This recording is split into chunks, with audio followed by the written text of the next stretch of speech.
अरे भाई, जब वहां पर पहले से व्यवस्था में केंद्र की सरकार और उत्तर प्रदेश की सरकार लगी हुई है, तो वो जांच वही क्यों करेंगे? जब चोरी होगी तो जांच तो वो करेगा ना जो उस पक्ष में पहले से ना हो। सबको फास्ट ट्रैक कोर्ट में केस चलाकर मृत्यु दंड दिया जाए, मृत्यु दंड दिया जाए। या ईडी सीबीआई को सिर्फ विपक्ष के ही एड्रेस मालूम है, बीजेपी के लोगों के एड्रेस नहीं मालूम है। बिना एफआईआर के एसआईटी नहीं बन सकती। एफआईआर कब होगा तो या गोली चलेगी पैर पे या बुलडोजर चलेगा घर पे, क्योंकि ये तो सिर्फ मुस्लिम समाज के ऊपर ही चल रहा है ना उत्तर प्रदेश में।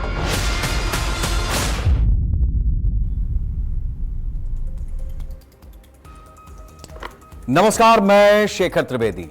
ऐसा बहुत कम होता है, टेलीविजन के इतिहास में भी ऐसा कम ही हुआ होगा कि किसी चर्चित शो में जिस मोड़ पर एक चर्चा छूटी हो, अगले दिन वहीं से उस चीज को आगे बढ़ाने का क्रम शुरू हो और जो बात उस चर्चा में निकल करके आई, यानी आपके पसंदीदा शेखर वार्ता में जो बातें हमने कल आपको बताई थी इसी चर्चा के जरिए, वो आज हमने तस्वीरों के माध्यम से आपके सामने रख दी। और आज देश की सबसे बड़ी खबर सुबह से यही बनी हुई है कि जिस तरीके से हमारे इस चर्चा के माध्यम से हमारे रिपोर्टर ने कुछ चीजों का अयोध्या पहुंच करके खुलासा किया, कुछ चीजों को तलाश किया, और उसके बाद जो आज सुबह से लगातार हम आपको अयोध्या के अपडेट दे रहे हैं, वो अपने आप में बहुत महत्वपूर्ण हो जाती है, क्योंकि आपका जो भरोसा आज की खबर के साथ में जुड़ा हुआ है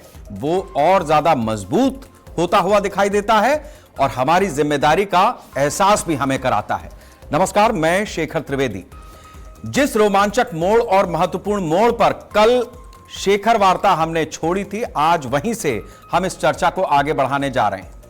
हमने आपको बताया था इस पूरे मामले में राम मंदिर में जो लूट हुई, जिस तरीके से चंदे चढ़ावे में मामले सामने आ रहे हैं, कई उपहार ऐसे हैं जिसको लेकर के श्रद्धालुओं की अपनी अपनी चिंताएं हैं। ऐसे तमाम श्रद्धालुओं के लिए हमने अपने संवाददाता को वहां भेजा, अयोध्या भेजा, और उनसे कहा कि भाई पता लगाइए कि आखिर ये सारी चीजें कहां हैं जिसके बारे में लगातार अखबार में या मीडिया में ऐसे श्रद्धालु, राम के भक्त अपनी बात को रख रहे हैं। किसी ने काग भुसुंडी का वहां पर प्रतीकात्मक स्वरूप दिया था, चांदी का था, किसी ने चांदी की सिल्लियां वहां पर भेंट की थी, किसी ने कई किलोग्राम चांदी दी थी। इस तरीके के अलग अलग जो प्रकरण हमारे संज्ञान में बीते कई दिनों से आ रहे थे, आज की खबर के संवाददाता ने अयोध्या पहुंचकर उन तमाम चीजों की पड़ताल की और बहुत सारी चीजों को ढूंढ निकाला। जिस तरीके से कथित तौर पर बताई जा रही, गायब बताई जा रही चांदी की सिल्लियों से जुड़े हुए सवाल थे या मंदिर प्रशासन ट्रस्ट से जुड़े हुए विवाद थे, आज की खबर ने हर पहलू को आपके सामने रखने की कोशिश की है। जिस तरीके से इसी क्रम को हमने बढ़ाते हुए मंदिर ट्रस्ट के कुछ प्रमुख पदाधिकारियों के इस्तीफे और प्रशासनिक स्तर पर चल रही हलचल की भी जानकारी सबसे पहले आपको दी, लेकिन अब इस पूरे मामले में, इस पूरे विवाद में राजनीतिक और कानूनी मोड़ भी आ पहुंचा है। अयोध्या में राम मंदिर से जुड़े कथित चढ़ावे और संपत्ति अनियमितता मामले को लेकर घमासान सियासी तेज हो गया है। सरकार और विपक्ष आमने सामने हैं। खबर सूत्रों के हवाले से यह है कि इस मामले में एफआईआर दर्ज करने की जो मांग है, न सिर्फ वो जोर पकड़ रही है बल्कि अब उस पर एक्शन की तैयारी हो चुकी है। घटनाक्रम की तह तक पहुंचने का प्रयास हो रहा है।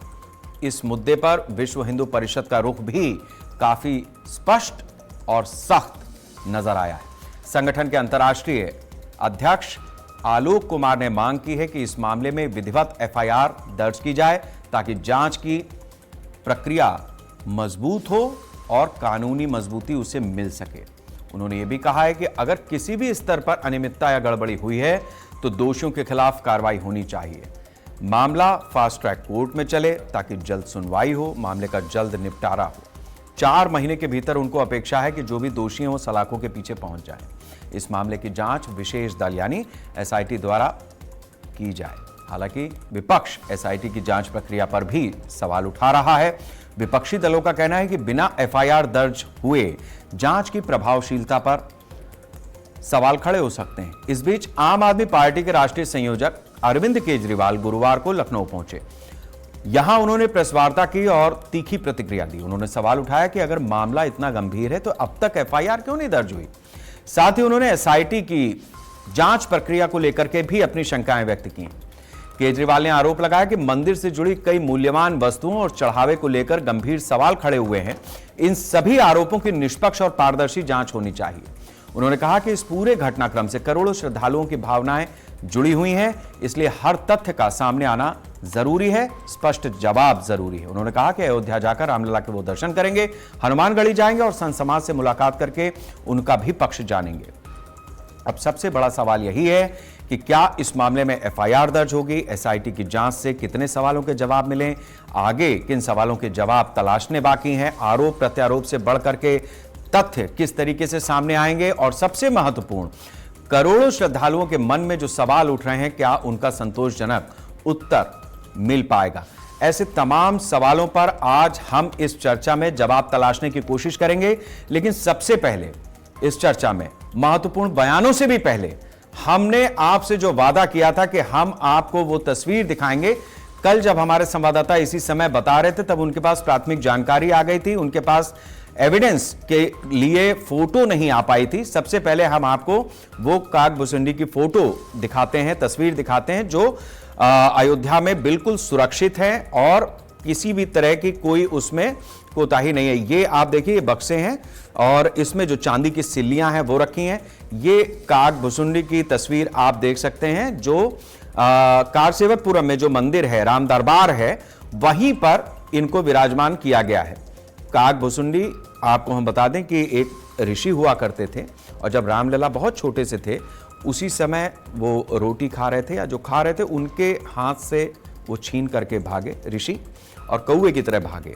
तो उसके बाद उन्हें श्राप लग गया कि वो कौवा बन जाएं। उनका नाम था कागभूषुंडी। तो उसके बाद फिर अब ये हुआ कि भाई ये श्राप से मुक्त करो, तो महादेव ने कहा कि आप राम का ही गुणगान कीजिए, उसी से आपकी मुक्ति का मार्ग तय हो जाएगा। उन्होंने राम के लिए अपनी जो आस्था थी उसको गाना शुरू किया, राम के बारे में बताना शुरू किया, राम राम करते रहे और फिर जब उनकी मुक्ति का मार्ग आया तो उन्होंने कहा नहीं, हमें इसी रूप में रहने दो, हमें यही ठीक है। तो इसीलिए ये कागभूषुंडी जो है ये भी इनकी भी मान्यता है। और बड़ा ही रोचक प्रसंग यह है कि महर्षि वाल्मीकि ने जो रामायण लिखी है वो रामायण ये जो कागभूषुंडी काग गा रहे थे उसी को उन्होंने संस्कृत में लिखा है। रामचरितमानस तुलसीदास, गोस्वामी तुलसीदास ने लिखी, बहुत बाद में लिखी। पहला इसका सिला है रामायण। रामायण महर्षि वाल्मीकि की लिखी हुई है और महर्षि वाल्मीकि को यह ज्ञान कहां से मिला? कागभूषुंडी के जरिए। तो यह है पूरा इसका स्वरूप। इसीलिए यह महत्वपूर्ण था। ये जो कागभूषुंडी नहीं मिल रहे थे, बड़ा बवाल मचा हुआ था, अब मिल गए। हम आगे बढ़ते हैं। सबसे पहले चर्चा में उन महत्वपूर्ण बयानों को हम सुनेंगे जिसके आधार पर आज चर्चा आगे बढ़ेगी। एक लॉजिकल स्टेप है। हमारे हाथ में अभी वो रिपोर्ट एसआईटी की नहीं है, पर सबने ऐसा बताया है कि उसमें उन्होंने लोगों को भी आइडेंटिफाई किया है, सीसीटीवी की फुटेज के आधार पे किया है। अब वो स्टेज आ गई है कि पुलिस में एफआईआर करे, कि अच्छे से अच्छे, योग्य से योग्य पुलिस अफसरों को, जिन एक्सपर्ट्स की जांच में जरूरत हो उन एक्सपर्ट्स को लगा करके जांच, सब लोग जो इसमें इन्वॉल्व हैं या जिन पर आरोप है उन सब की जांच की जाए। इस मामले में अगर आपके 100 रुपए की चोरी हो जाए, आप थाने जाते हो तो थाने में 100 रुपए की एफआईआर होती है, चोरी की एफआईआर होती है। इस मामले में अरबों रुपए चोरी हो गए, कुछ पैसा रिकवर भी हो गया, उसके बावजूद भी एफआईआर तक नहीं हुई। बिना एफआईआर के मैं तो कानून समझता हूँ, कानून पढ़ा है मैंने, बिना एफआईआर के एसआईटी नहीं बन सकती। सीआरपीसी में लिखा हुआ है कि एफआईआर के बाद ही एसआईटी बनेगी। ये एसआईटी किस कानून में बनी है?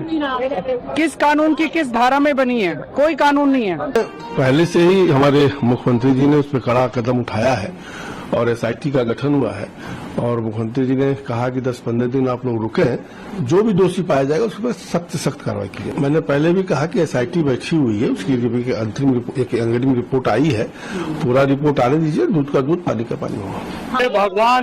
भगवान की जन्मस्थली है, भगवान राम की। यहाँ पर ये भारतीय जनता पार्टी आरएसएस के लोग भ्रष्टाचार कर रहे हैं और आज से नहीं कर रहे हैं। इन्होंने चंदा चोरी किया जब ये अशोक सिंघल अंतर्राष्ट्रीय अध्यक्ष थे, तब इन्होंने चंदा चोरी किया। 1400 करोड़ रुपए उसमें का गायब है, कहाँ है उसकी जानकारी नहीं है। उसके बाद जमीन के घोटाले हुए, लगातार हम लोगों ने बात उठाई, उसको भी दबाया गया और आज ये पूरी तरीके से चढ़ावा चोरी कर रहे हैं। मैं एक ही प्रार्थना करता हूं, ये चढ़ावा की चोरी में जो जुड़े पा रहे हैं सबको फास्ट ट्रैक कोर्ट में केस चलाकर मृत्यु दंड दिया जाए, मृत्यु दंड दिया जाए। पीछे बैनर भी लगा ना, क्या बोल रहे हैं? स्वर्णालय, स्वर्ण संग्रह। हम नहीं बोल रहे हैं, अभिमुक्तेश्वरानंद ने खुद ही पूरा देश में करोड़ों करोड़ों रुपए इकट्ठा किया। अब ये देखिए, ये अभिमुक्तेश्वरानंद ब्रोचर्स इनाग्रेशन कर रही हैं, इसमें ये सदस्य खड़े हुआ ना। इतना ही नहीं, अभिमुक्तेश्वरानंद ये भी बोला कि ये सोना कहाँ खरीदना है। वाराणसी में 10-15 लोगों को, सांपों को नाम भी दिया, बिजनेस करना शुरू कर दिया। जो भी सोना वसूल कर खरीद करना है तो आप ये लोगों से खरीद कर सकते हैं। तो जिस तरीके की स्थिति इस पूरे मामले में बनी है, इसमें कहीं कोई दो मत है ही नहीं कि जितना विहंगम, जितना नयनाभिराम दृश्य हमने 22 जनवरी 2024 को, जब श्री रामलला के मंदिर में उनकी प्राण प्रतिष्ठा हुई, वो अपने घर पहुंचे और उसके बाद जिस तरीके से उस आयोजन को किया गया, सैकड़ों वर्षों का जो तप था उसका फल सामने दिखा। करोड़ों हिंदुओं की आस्था हिलोरे मार रही थी। लेकिन हिंदुस्तान की एक कमी कमजोरी भी है, लालच। केवल अयोध्या से ही बात नहीं है, यह हमारे सिस्टम में, हमारी व्यवस्था में और हमारे भीतर इस कदर घुसा हुआ है कि हम अपनी आस्था को, अपनी पीढ़ियों को, अपने समाज को, अपने देश को, अपने भविष्य को दांव पर लगाने से चूकते नहीं हैं। ये किसी एक व्यक्ति के लिए ही इस तरीके का दोषारोपण है, ऐसा नहीं है। जो पूरी प्रक्रिया थी, जो पूरी व्यवस्था थी, अगर छेद उस व्यवस्था में बने, निश्चित रूप से कुछ लोग उस व्यवस्था के प्रति जिम्मेदारी के पद पर तैनात किए गए, पहली जिम्मेदारी उनकी है। लेकिन जिस व्यवस्था को हमने पिछली पीढ़ियों से यहां तक पहुंचाया है, उसमें आप ये मत समझिए कि आपका अपना घर सुरक्षित है। कई बच्चे ऐसे हैं जो अपने ही घर में चोरी करते हैं, अपने ही घर में चोरी करते हैं। उनके माँ बाप परेशान रहते हैं कि इस लड़के की या इस बच्चे की आदत कैसे छुड़वाएं। वही संस्कार है, वही परंपराएं हैं, वही समाज से मिल रहा है और समाज को वापस दिख रहा है। आस्था तो कुछ क्षणों की थी, कुछ घंटों के लिए आप जाते हैं, कुछ दिनों के लिए जाते हैं, राम राम जीवन भर करते रहते हैं। लेकिन इस तरीके की स्थिति जो बनी है वो न तो क्षमा योग्य है और ना ही उसके ऊपर किसी तरीके का कोई निगोशिएशन किया जा सकता है। सजा मिले जो दोषी हैं, इसी बात की प्राथमिकता है। और उससे भी बड़ी बात यह है कि हमें अपने भीतर भी झांक करके देखना होगा। राम 2 अक्षरों से मिलकर के बना हुआ शब्द है, उल्टा कर दीजिए मरा हो जाता है। राम का उल्टा कर दीजिए, दोनों अक्षर पलट दीजिए, मरा हो जाएगा। तो अगर समाज में मरों की संख्या ज्यादा हो जाएगी तो राम जिंदा तो समाज से ही है ना। तो ये स्थिति अपने आप में गंभीर है। इसलिए केवल ये मत सोचिएगा कि जो हमारे साथ में आज बहुत सारे प्रवक्ता जुड़े हैं वो जो बात कहेंगे उसी पे जाना है। आपको अपना चिंतन भी खुद करना है। मेरे साथ में विवेक कुमार श्रीवास्तव जी हैं, भारतीय जनता पार्टी के नेता हैं। विवेक पांडे जी हैं, समाजवादी पार्टी के प्रवक्ता हैं। कुंवर सिंह निषाद जी हैं, प्रवक्ता हैं कांग्रेस के। डॉक्टर रजनीश सिंह जी हैं, भारतीय जनता पार्टी के नेता हैं, अयोध्या से जुड़े हैं और इसलिए जुड़े हैं क्योंकि आपकी ही चिट्ठी प्रधानमंत्री को गई थी, पीएमओ गई थी और उसके बाद ये सारी कार्रवाइयां हो रही हैं। रुद्र विक्रम सिंह जी हैं, अधिवक्ता हैं। संजीव निगम जी हैं, आम आदमी पार्टी के प्रवक्ता हैं। सीताराम दास जी हैं, हिंदू धर्म गुरु के रूप में हमारे साथ में जुड़े हैं। महंत सीताराम दास जी हैं, प्रधान निर्मोही अखाड़ा के। पंडित गिरीश मिश्रा जी हैं, विश्व हिंदू परिषद से। और विवेक त्रिपाठी हमारे ब्यूरो चीफ, जिन्होंने कल सबसे बड़े खुलासे अयोध्या से करना शुरू किया था। तो आज चर्चा की शुरुआत भी हम विवेक त्रिपाठी जी से ही करेंगे। विवेक जी, आज दिन भर का घटनाक्रम अयोध्या में आपके सामने किस तरीके का रहा? क्योंकि कल हमने बताया था कि कागभुसुंडी को भी आपने तलाश लिया है, जो उनकी वो उपहार स्वरूप दिए गए थे। सिल्लियां भी चांदी की, आज हमने उसकी तस्वीरें भी दिखाई, उनकी जो आपने रिपोर्टिंग की है वो भी देखी है। अब आगे क्या क्या है? सुन रहे हैं कि चंपत राय का इस्तीफा भी हो गया है।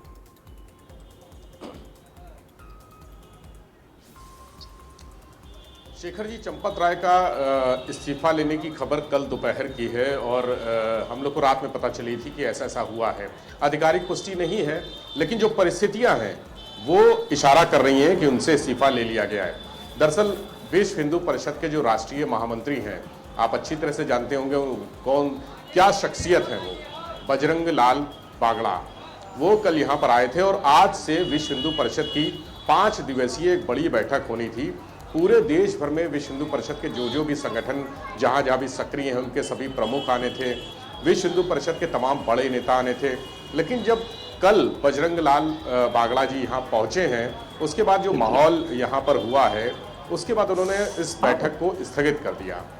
वजह स्पष्ट नहीं है, बैठक कब होगी ये भी स्पष्ट नहीं है। लेकिन उस बैठक के पहले, स्थगित करने के पहले जो चर्चा हुई उनकी चंपत राय के साथ, उस चर्चा के कुछ पॉइंट्स मेरे हाथ लगे थे। ये पता चला कि बागड़ा साहब ने चंपत राय को बुलाया था, चूंकि चंपत राय विश्व हिंदू परिषद के राष्ट्रीय उपाध्यक्ष भी हैं और ट्रस्ट के महासचिव भी हैं, राम मंदिर का जो ट्रस्ट है उसके महासचिव भी हैं। तो उनको बुलाया गया और ये कहा गया कि ये सब क्या चल रहा है, इसमें आपका नाम आ रहा है, SIT की जांच में भी आपका नाम आया है, अनिल मिश्रा का नाम आया है, गोपाल राव का नाम आया है, और ये सब इतना सारे आप लोग इतने जिम्मेदार लोग हैं, बहुत सारी बातें हुई उनसे। चंपत राय ने अपना पक्ष रखा, लेकिन उससे वो संतुष्ट नहीं हुए। उन्होंने तुरंत एक लैपटॉप मंगाया, लैपटॉप में कुछ लिखा, खुद लिखा। उसके बाद एक प्रिंटर मंगाया, प्रिंटर में उन्होंने लैपटॉप से कमांड दी, एक प्रिंट निकाला, एक कागज बाहर निकला, लैपटॉप में जो उन्होंने लिखा था उसको डिलीट किया, प्रिंटर में जो कमांड दिया था उस कमांड को डिलीट किया। उसके बाद वो दोनों इलेक्ट्रॉनिक डिवाइस वापस भेज दी। उस कागज में क्या लिखा था ये किसी को नहीं मालूम। ये कमरे के अंदर 3-4 लोग मौजूद थे, वही जानते हैं। उस पर चंपत राय के हस्ताक्षर कराए और उनको वापस भेज दिया कमरे से बाहर। अब पूरे कार सेवकपुरम से लेकर जन्म तीर्थ स्थल और वो जो गेस्ट हाउस है, तीर्थ स्थल का जो भवन है, वहां हड़कंप मच गया और दिल्ली तक हड़कंप मच गया कि क्या हुआ, आखिर लिखाया क्या गया, चिट्ठी क्या लिखी है, साइन क्यों कराए गए। और आज सुबह से दिल्ली से फोन आने शुरू हो गए, घनघनाने शुरू हो गए, लखनऊ, अयोध्या, तमाम बड़े पदाधिकारियों के, भारतीय जनता पार्टी के बड़े नेताओं के, उनका नाम मैं नहीं लूंगा, बड़े बड़े नेता ये पूछ रहे थे कि क्या चंपत राय से इस्तीफा ले लिया गया है। उसके बाद हम लोगों ने एक खबर ब्रेक की कि चंपत राय ने इस्तीफा दे दिया है या उनसे ले लिया गया। जो भी परिस्थितियां रही बंद कमरे के अंदर, जो हमारे सोर्सेस थे उन्होंने जो जानकारी दी, उन्होंने बताया कि उनसे इस्तीफे की डिमांड की गई थी। ये तय हो गया है कि इस्तीफा उनसे ले लिया गया है। आधिकारिक रूप से अभी इसकी पुष्टि नहीं है, लेकिन अब आज दिन भर उसके बाद आलोक राय को भी आना था। आलोक कुमार जो राष्ट्रीय प्रभारी हैं, प्रमुख हैं, अध्यक्ष हैं विश्व हिंदू परिषद के, उनको भी आना था। जो दिनेश चंद्र जी हैं, बड़े दिनेश जिनको कहते हैं, बड़े दिनेश भैया, वो भी, उनको भी आना था। इसके अलावा बहुत सारे पदाधिकारी यहाँ पर आने थे, चूंकि आज से बैठक शुरू होनी थी। ठीक है विवेक जी, आपने महत्वपूर्ण जानकारियां रख दी हैं। आज हमारे पास पैनल भी बड़ा है, हम आपके पास आएंगे जहां हमें महत्वपूर्ण होगा, हम आगे की जानकारी जुटाएंगे आपके साथ में। अब हम अपनी चर्चा में अपने गेस्ट के पास जाते हैं। सभी गेस्ट इस बात का भी ध्यान रखें, आज हमारे पास पैनल बड़ा है, तो अपनी बात को टू द पॉइंट रखेंगे तो ज्यादा बेहतर होगा। और विषय बड़ा है, सबके विचार आना जरूरी है। शुरुआत मैं संजीव जी से ही कर लेता हूं। मेरे को सूचना मिल रही है कि केजरीवाल जी आए हुए हैं लखनऊ, तो उनको जाना है। संजीव निगम जी, आम आदमी पार्टी की तरफ से जब जमीन खरीद का मामला हुआ था, संजय सिंह की तरफ से उसको भी सामने रखा गया था। आज वो एसआईटी से भी मिले हैं, तमाम चीजें आप लोगों के बीच में चर्चा हुई होगी। क्या क्या चीजें आप बताना चाहेंगे, इस पटल पर रखना चाहेंगे, शेखर वार्ता के जरिए दर्शकों तक, अपने आम जनों तक पहुंचाना चाहेंगे? केजरीवाल साहब आज लखनऊ पहुंचे थे और मैं खुद उनके साथ लखनऊ से चल करके अयोध्या आ पहुंचा हूं। केजरीवाल साहब भी हैं और मैं भी यहीं पास में ही हूं। तो इसका मकसद है, कल केजरीवाल साहब इतना उनका मन पिछले हफ्ते व्यथित था, इतना पीड़ित था कि उनके मन में विचार आया कि नहीं, कम से कम हम दर्शन करने जरूर जाएंगे। तो उन्होंने दर्शन करने का निर्णय लिया और आज वो यहाँ पहुंचे हैं। कल सुबह 11 बजे दर्शन करेंगे। मैं अयोध्या का प्रभारी हूँ, तो मैं पिछले काफी समय से बराबर यहाँ आता जाता रहा हूँ, मैं देखता रहा हूँ बराबर। ये जो एसआईटी इन्होंने रखी, एसआईटी ने 1 हफ्ते में जांच की। हमने जो समझा, एसआईटी ने कोई जांच वांच नहीं की। एफआईआर, सब लोग कह रहे हैं कि एफआईआर सामान्य व्यक्ति भी जो कह जानता है थोड़ी बहुत कि एफआईआर के बिना एसआईटी का कोई मतलब नहीं। इन्होंने जो जांचा और परखा कि साहब ये जो बात अंदर घपला और घोटाला हो रहा था, इसकी खबर बाहर मीडिया में किसने दी, दूसरे नेताओं के पास पहुंची, उस व्यक्ति का पता लगाया है और उस व्यक्ति की पता अपने पुलिस मुख्यालय में नहीं, आरएसएस के मुख्यालय में पहुंचा दी है कि फला व्यक्ति है। तो आप अंदर की लड़ाई झगड़े करते रहो, क्या है चाहते, तो इसको आम आदमी से क्या मतलब है? आम आदमी तो ये कह रहा है हम अपनी श्रद्धा से जो हम यहाँ पर चढ़ावा चढ़ाते हैं उसका सही इस्तेमाल हो, उसका घपले घोटाले नहीं हो। आज सांसद जी ने एसआईटी के श्री संजय सिंह जी ने एसआईटी के सामने लखनऊ में अपने जो भी उनके पास दस्तावेज थे 2021 के घोटाले के, 24 के घोटाले के, सारे उन्होंने रख दिया है। तो एसआईटी के अध्यक्ष है, अब ये वो देखेंगे, समझेंगे और उसमें जो उनको निर्णय लेना होगा। तो इतना इसको बार बार आप लंबा खींचे, इसका कोई मतलब नहीं है। तो समय रहते अगर आप इसकी कोई निष्कर्ष नहीं निकालते हैं, लोगों को दंडित नहीं करते हैं जो लोग इन्वॉल्व है, तो इसका कोई मकसद नहीं। फिर आने वाले समय में प्रभु राम आपको दंडित करेंगे और लोग आपको सजा देंगे। जो मतदाता हमारे होते हैं, थोड़ी सी आपको लोकसभा चुनाव में मिल भी चुकी है गदा हनुमान जी की, इसके बावजूद आपने नहीं समझा, तो आगे आने वाले दिनों में बड़ी गदा पड़ेगी। ये बताइए कि आम आदमी के पास, संजय सिंह के पास जो दस्तावेज थे, क्या उसकी भी डिटेल्स आपके पास हैं? जो बातें एसआईटी के सामने उन्होंने रखी हैं, जाहिर सी बात है कि आप लोगों तक अब तक पहुंच गई होंगी। क्या सवाल थे, क्या जवाब थे, कुछ जानकारी आई है क्या? नहीं, जो आपको मालूम होगा कि पहले 2021 में जब 15 मिनट 2 मिनट में कैसे 2.5 करोड़ के रुपए 18 करोड़ रुपए हो गए। नजूल की जमीन जो बेची खरीदी नहीं जा सकती है, उसे खरीद रहे हैं ज्यादा दामों में। तो ये सारी, अब मैं कुछ कहूं इसमें, मैं बोलूं, इसका कोई मतलब नहीं बनता। क्योंकि अब एसआईटी में माननीय संजय सिंह जी ने पेपर्स दे दिए, तो अब ये उनका काम है, वो पुख्ता रूप से उसकी जांच। नहीं, आप एसआईटी पे सवाल उठा रहे थे तो मैंने कहा कि मैं आपसे पूछ लूं। आप एसआईटी पे सवाल उठा रहे थे तो मैंने कहा कि भाई एसआईटी पे भरोसा नहीं है, कम से कम अभी तो हम लोग लाइव हैं, जो कुछ आप कहेंगे वो ऑन दस्तावेज है, ऑन रिकॉर्ड है, तो मैंने इसलिए पूछा। ठीक है भाई, उन्होंने कहा था उत्तर प्रदेश के जो मुख्यमंत्री हैं योगी आदित्यनाथ जी ने कि बाहर इधर उधर मत बोलिए, कुछ जो कुछ बोलना है एसआईटी को जाकर के आप दे दीजिए, इसके बाद सबूत हो। वो काम संजय सिंह जी ने, आज हमारे जो सांसद हैं, उन्होंने कर दिया है। अब काम उनका है। अच्छा, संजय सिंह जी योगी जी को मानते हैं इस मामले में? भाई, जब योगी आदित्य जी ने कहा कि बाहर मत चिल्लाइए, आप दीजिए। नहीं, मतलब ये अच्छी बात है। मतलब अगर ऐसा संजय सिंह जी के मन में है, इतना आदर भाव अगर योगी जी के लिए है, तो ये अच्छी बात है। मैं तो अप्रिशिएट कर रहा हूं। भाई समन्वय, हम तो हर चीज का हम लोग आदर करते हैं और आदर सबको करना ही चाहिए एक दूसरे से। ठीक, तो राम जी का भी सम्मान करते हैं, सब लोगों का करते हैं। लेकिन ये लोग जो है जिन्होंने अपने आप को समझा कि नहीं, इस मंदिर की ठेकेदारी हमारे लिए, ऐसा नहीं है। बनवाया मंदिर किसी ने भी हो, ट्रस्ट ने बनाया, सुप्रीम कोर्ट के आदेश के माध्यम से ये स्थिति आई। तो अब जब मंदिर बनने के बाद हर एक व्यक्ति का, जो भी श्रद्धालु है, उसका हक है कि उससे के द्वारा जो दिया गया चंदा है वो सही जगह उसका इस्तेमाल हो, कि बेईमानी और चोरी इसकी ना हो। तो ये चीजें। चलिए ठीक है संजीव जी, आपका जो चुनाव निशान है, नहीं, लेकिन मुझे अच्छा लगा आपने आम आदमी पार्टी का पक्ष रखा, अपनी बात कही आपने, और मुझे अच्छा लगा, और ये भी बहुत अच्छा लगा, हम लोग पत्रकार हैं तो कुछ कुछ ढूंढते रहते हैं, आपका जो चुनाव चिन्ह है, आपने सारी बात कहने के बाद धीरे से उसको इस तरीके से बुहार दिया कि योगी जी को भी अब सोचना पड़ेगा कि अगर मेरी बात को संजय सिंह इतना वजन दे रहे हैं तो आम आदमी पार्टी के, मतलब कुछ लोग तो पंजाब से इधर आ गए, बाकी लगे हुए नितिन नवीन जी उधर गए थे, वो सियासी बात है, ठीक है, आपने अपना समय दिया, मेरे ख्याल से इशारा बहुत है, आपने जिस बात की ओर इशारा करने की कोशिश की, मैंने उसका परिणाम भी आपको बता दिया। बहुत बहुत शुक्रिया, आपने हमें वक्त दिया, अपनी बात रखी, समय निकाला आपने।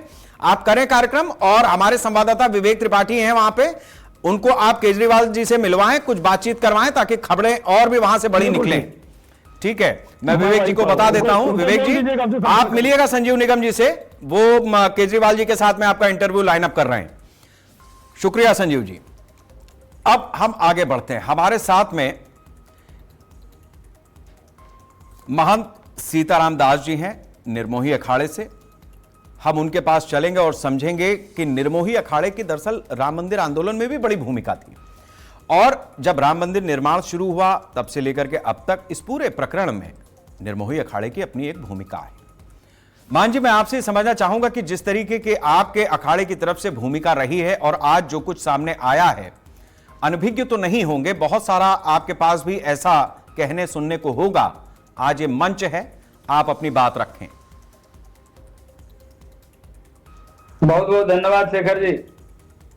हम तो सोच रहे थे कि केजरीवाल जी के प्रवक्ता जी को ही आपने इतना समय दे दिया, हमें समय मिलेगा कि नहीं मिलेगा, लेकिन बहुत बहुत धन्यवाद। मैं जो तथ्य की बात करूं, निर्मोही अखाड़ा 23 मार्च 1528 जब बाबर का सेनापति मीरबाकी आया, तब से लेकर के 1866 में हमारे महंत खेमदास जी महाराज ने मुकदमा किया और मुकदमा जीते, लेकिन उनको फांसी में चढ़ा दिया गया क्योंकि शासन राष्ट्र विरोधी था। उसके बाद में 1885 में महंत रघुबर दास जी ने पुनः मुकदमा किया, लेकिन उसको एक्सेप्ट नहीं किया गया। 1949 में जो रामलला पधराए गए, आपको यदि ज्ञात हो, 1949 में जो ढांचे के अंदर रामलला पधराए गए वो निर्मोही अखाड़े के संतों ने पधराया। 1959 में सबसे पहला जो मुकदमा गया कोर्ट में वो निर्मोही अखाड़े का गया। उसके बाद में 89 तक रामलला की राम जन्मभूमि में पूजा सेवा भी निर्मोही अखाड़ा ही करता रहा। 89 में जब अधिग्रहण हुआ तब निर्मोही अखाड़े से ही किया गया। 9 नवंबर 2019 तक प्रमुख पक्षकार बनकर के उस जमीन की लड़ाई, राम जन्मभूमि की लड़ाई निर्मोही अखाड़े ने ही लड़ी।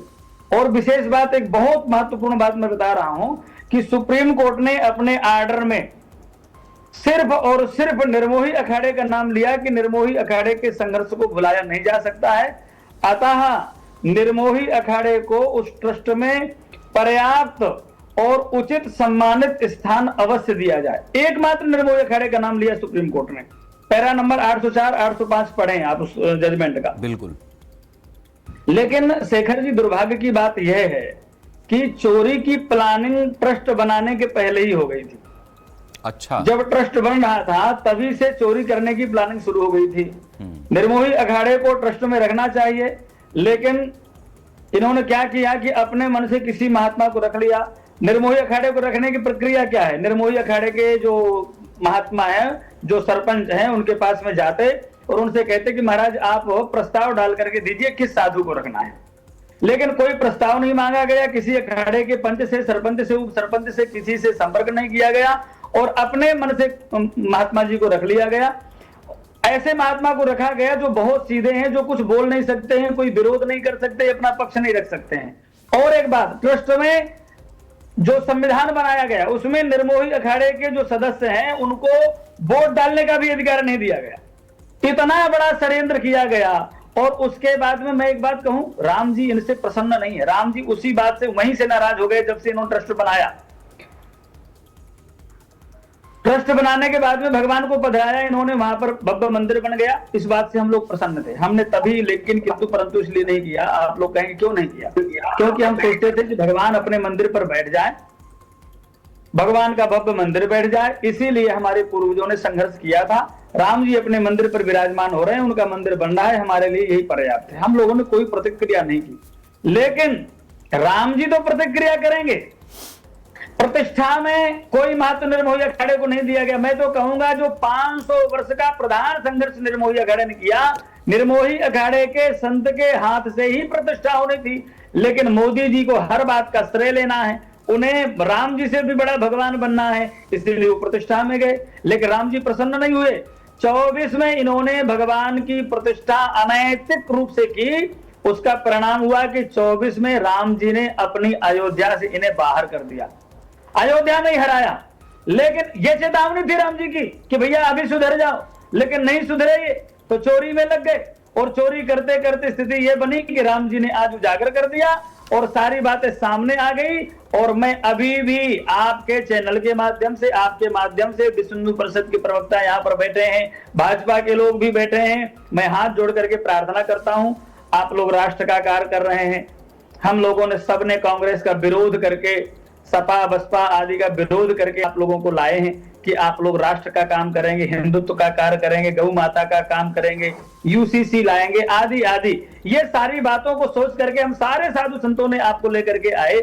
तो मेरी आपसे प्रार्थना है, अभी भी सुधर जाइए, अब अपनी सत्ता का दुरुपयोग मत करिए, ये चोरी चंडाली मत करिए, राम जी की सेवा में राम जी के सेवकों को, संतों को रहने दीजिए, आप लोग बाहर से सेवा संभालिए, यही आपका कर्तव्य है। यदि ऐसे चोरी करते रहोगे तो महाराज आपकी जो दुर्गति होगी, महाराज समझ लीजिएगा कांग्रेस की कम भई है, आपकी उससे भी ज्यादा दुर्गति होगी। कांग्रेस ने संतों पर लाठियां चलवाई, गोली चलवाई, गौ आंदोलन पर, इमरजेंसी का आज दिन है, इमरजेंसी लगाई, सपा वालों ने गोलियां चलवाई। एक विशेष महत्वपूर्ण बात हम शेखर जी कहें, जिस मुलायम सिंह के लिए ये लोग रोना रोते हैं कि मुलायम सिंह ने गोलियां चलवाई, उस मुलायम सिंह को इन्हीं की पार्टी ने, इन्हीं की सरकार ने पद्मश्री का अवार्ड दिया। जिस मुलायम सिंह के निर्देशन में जिस अधिकारी ने, नृपेंद्र मिश्रा ने गोली चलाने का आदेश दिया, अधिकारी का आदेश दिया, उसको मंदिर निर्माण समिति का अध्यक्ष बनाया। और ये लोग एक तरफ चिल्लाते हैं कि गोली चलवाई, गोली चलवाई। तो भैया तुम में उनमें अंतर क्या है? मुझे तो लगता है भैया ये एक ही थाली के चट्टे बट्टे हैं, और ये सब चोर हैं। ये जितने नेता, क्या सपा, क्या बसपा, क्या कांग्रेस, क्या भाजपा, ये सब एक ही थाली, एक जैसे नेता हैं सब। इसलिए नेताओं को बाहर करके संतों को लाना चाहिए और संतों को पूजा सेवा मिलनी चाहिए, संत की वाणी में रहना चाहिए, कोई भी नेता नहीं रहना चाहिए। वैसे भी गागर में सागर भर देती है संत की वाणी। आपने 500 साल पीछे से और जो आज 2026 तक का ब्यौरा रखा है, मेरे ख्याल से बड़े बड़े प्रवक्ता इतना सार गर्भित विश्लेषण कम ही कर पाते हैं। आपका बहुत बहुत आभार है इस बात के लिए कि आपने हमारे समय की सीमा को भी पहचाना और पूरी बात आपने रखी है। मैं अब समाजवादी पार्टी के पास जाऊंगा क्योंकि विपक्ष के पास जाना जरूरी है। अखिलेश यादव ने इस बात को, जो समाजवादी पार्टी के अध्यक्ष हैं, पुरजोर तरीके से उठाया और उसके बाद राजनीतिक बवंडर इस पूरे मामले में जिस तरीके से मचा, आज 140 करोड़ की जनता इस पूरे मामले में अपने अपने हिस्से से इन्वॉल्व है। विवेक पांडे जी, मैं आपसे ये जानना चाहूंगा कि जिस तत्परता के साथ में आपकी पार्टी की तरफ से यह मुद्दा उठाया गया, शिकायतें तो बहुत सारी हैं, लेकिन अभी जहां पर हम खड़े हैं और खासतौर से आज की खबर ने भी कुछ बहुत ही बड़ी चीजें कल से आज तक में देश के सामने रखी हैं, उन चीजों को समाजवादी पार्टी किस तरह से देख रही है और जो कुछ अब तक हुआ है पूरी प्रक्रिया में आपकी आवाज उठाने के बाद, उसमें उसके आगे आपकी अपेक्षा क्या है? अनम्यूट कर दीजिए प्लीज। पहले तो आपके मंच पर उपस्थित जितने भी सम्मानित पैनलिस्ट हैं, हमारे दो धर्मगुरु हैं, महंत आदरणीय महंत सीताराम जी हैं, आदरणीय सीताराम दास जी हैं, सभी को मेरा प्रणाम, चरण स्पर्श और अपनी बातों को अनुमोदन के साथ अभिव्यक्त करने की अनुमति मैं आपके पूरे मन से चाहूंगा।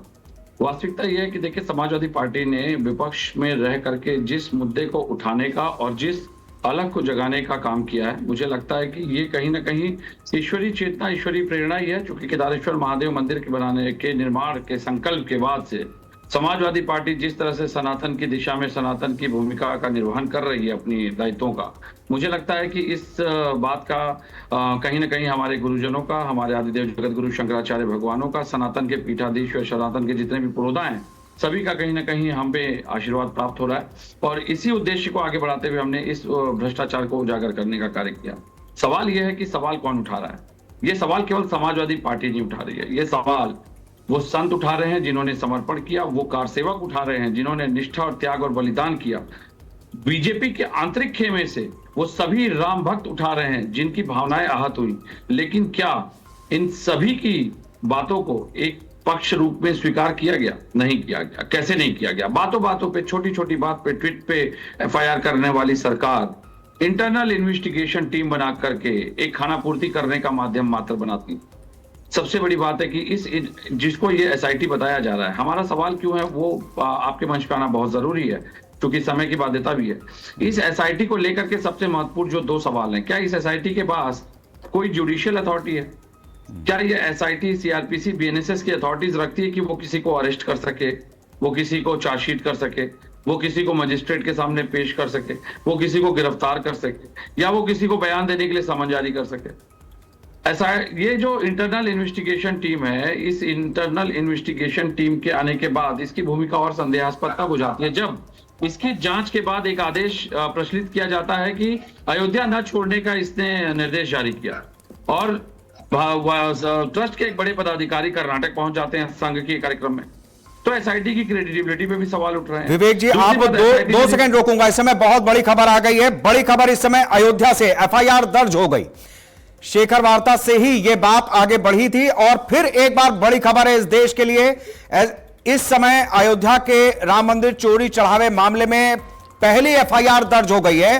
राम मंदिर के दान में हेरा फेरी पर एफआईआर दर्ज की गई है। यह खबर सूत्रों के हवाले से है, बड़ी खबर है। ट्रस्ट की तरफ से दर्ज कराई गई है ये एफआईआर। ये इस समय की बड़ी खबर है। विवेक जी, आप अपनी बात कंटिन्यू करें, हमें यह जरूरी था बताना देश को। इस एफआईआर के लिए मैं पहले तो डॉक्टर रजनीश सिंह जी को बहुत बहुत बधाई दूंगा, क्योंकि इन्होंने सीधा संवाद किया। अपने ही पार्टी में इन्होंने प्रखर मुखर होकर के इस भ्रष्टाचार के विरुद्ध आवाज उठाई। ये बात अलग है कि इनकी आवाज को भी दबाने का कुत्सित प्रयास किया गया, लेकिन कम से कम जिन लोगों ने उद्देश्य सार्थक रूप से कारित किया, चूंकि 15 तारीख को मैंने भी डीजीपी यूपी को और सुप्रीम कोर्ट को एक रिप्रेजेंटेशन भेजा था इसके प्रकरण में, इसी प्रकरण में। और सबसे महत्वपूर्ण बात यह तब हो जाती है जब ये बात सामने आती है, जैसा कि अभी आपने भी बताया कि चंपत राय ने जो इस्तीफा दिया विश्व हिंदू परिषद के एक बड़े पदाधिकारी को दिया। तो ये आश्चर्य की बात है कि सवाल ये उठ रहा है कि ये ट्रस्ट चला कौन रहा है, संचालन किसके पास है? क्या विश्व हिंदू परिषद इस बात के लिए लायबल है कि वो किसी का इस्तीफा ले सकता है? क्या सुप्रीम कोर्ट के निर्देश पे बना एक ट्रस्ट, जिसको कि गृह मंत्रालय के द्वारा फेमा का लाइसेंस प्राप्त है, और इस ट्रस्ट का नेतृत्व करता जो कि सीधे पीएमओ और गृह मंत्रालय के लोगों का दखल है, ये ट्रस्ट अपनी इस्तीफे की बात दे रहा है विश्व हिंदू परिषद। विश्व हिंदू परिषद है कौन? एक संगठन है, एक राजनीतिक इकाई है। आपके ही नामराशि हमारे सहयोगी इस समय अयोध्या से जुड़े हुए हैं। बड़ी खबर उनकी तरफ से आई है। एक बार जरा हम उनके पास हो लेते हैं ताकि थोड़ा सा मामले में अपडेट हो जाए। विवेक त्रिपाठी जी, क्या अपडेट है इस समय की बड़ी खबर हमारे दर्शकों के लिए है? अयोध्या में चंदा चोरी मामले में एफआईआर दर्ज हो गई है, यह बड़ी खबर है। इस समय हमारे सहयोगी विवेक त्रिपाठी अयोध्या में हैं, यह खबर उन्होंने भेजी। विवेक, और क्या डिटेल्स आपके पास आई हैं? शेखर जी, अयोध्या में एफआईआर हो गई है। चूंकि एसआईटी ने एफआईआर की संस्तुति भी की थी और ये कहा था इस मामले में चूंकि चंदा का मामला है, हेराफेरी हुई है, बड़े पैमाने पर हेराफेरी हुई है, बड़े लोग शक के दायरे में हैं, तो ऐसे में एफआईआर कराना ज़रूरी है। और आज सुबह ही आज दोपहर में एक बयान आया था आलोक कुमार राय का, जो विहिप के राष्ट्रीय अध्यक्ष हैं। उन्होंने भी कहा था कि एफआईआर होनी चाहिए और एफआईआर को लेकर तमाम बार सवाल भी उठ रहे थे। तो अब एफआईआर हो गई है और ये कहा जा रहा है कि जो 3 नाम है एफआईआर में, 3 नाम है। टिन्नू यादव जो मुख्य आरोपी था, जिसको पहले हिरासत में भी लिया गया था, उससे पूछताछ की गई थी, उसके पास से काफी कुछ सोना बरामद भी हुआ था। टिन्नू यादव के अलावा दूसरा नाम है लवकुश मिश्रा के खिलाफ एफआईआर हुई है और अनुकल्प एक तीसरा नाम है। इन तीनों के खिलाफ एफआईआर हुई है। जो अभी शुरुआती जानकारी है वो इन 3 नामों की है। हो सकता है कि कुछ और नाम शामिल हो, चुकी है अभी का मामला है, इसलिए जितना जो जानकारी मिली है वो 3 नामों की मिली है। टिन्नू यादव, लवकुश मिश्रा और अनुकल्प और लवकुश मिश्रा आपस में रिश्तेदार हैं। इनकी साठगांठ से कई जो चंदे को लेकर जो हेराफेरी हुई है वो इनकी साठगांठ सामने आई थी। तो अब एफआईआर दर्ज हो गई है। ये ट्रस्ट की तरफ से एफआईआर दर्ज कराई गई है। ये कहा जा रहा है कि एसआईटी भी इस मामले में अपनी तरफ से एक एफआईआर दर्ज करा सकती है। चूंकि एसआईटी को मुख्यमंत्री योगी आदित्यनाथ ने खुद ही इजाजत दी थी, तो एसआईटी भी एक और एफआईआर दर्ज करा सकती है। हो सकता है कि रात तक इस मामले में एक और एफआईआर दर्ज हो। फिलहाल जो और जानकारियां हैं वो कुछ देर में हम अपने दर्शकों को इस एफआईआर से संबंधित बिल्कुल विवेक जी, आप हमारे साथ में बने रहिए। हम डॉक्टर रजनीश के पास चलते हैं, अयोध्या से हमारे साथ में जुड़े हुए हैं। आपके ही लेटर पर पीएमओ की तरफ ये मामला गया, पीएमओ से चीजें आगे बढ़ती हैं, इंस्ट्रक्शंस आते हैं और अब पहली एफआईआर, आपकी पहली प्रतिक्रिया? देखिए, देर आए दुरुस्त है। ट्रस्ट को ये काम पहले दिन कर लेना चाहिए था, जब सीसीटीवी उनके पास था। अगर ये शायद पहले दिन इन्होंने एफआईआर की प्रक्रिया कर दी होती तो आज ये जो हम आप चर्चा कर रहे हैं उस पर कार्रवाई पे चर्चा कर रहे होते। लेकिन एफआईआर ठीक है, देर से आए हैं, दुरुस्त आए, अच्छी बात है।